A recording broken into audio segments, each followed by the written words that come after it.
Başım sipar şemalım, keremsin vatan.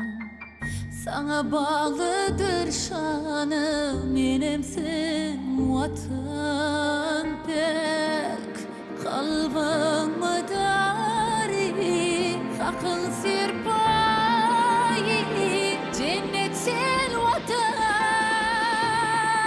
Baydağın nuri beder dünyani, sen yerdeki cenneti.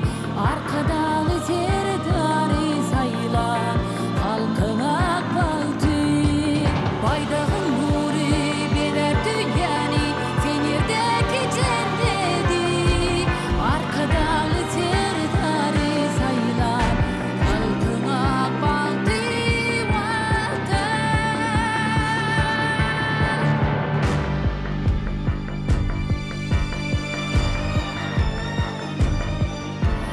Ilgap çağılıp çağım, kanatım yaydım.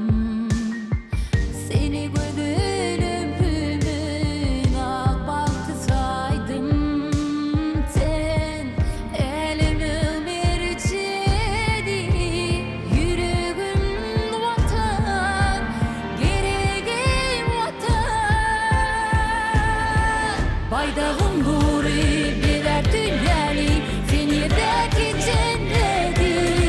Arkadan zerdarı sayılan halkına baltı.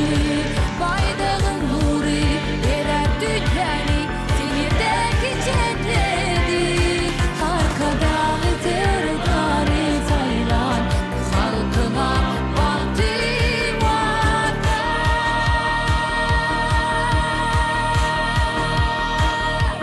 Kalbımın sadi, sana kurban mukaddes vatan. Nolcuan kıydım, senin bilen baltıca yeter. Bahtımın yolu, yürümü yari, sen nedir bari. Baydağın nuri eder dünyani, sen yerdeki cenneti. Arkadan zerdari sayılan halkına baltı. Baydağın nuri eder dünyani, sen yerdeki cenneti.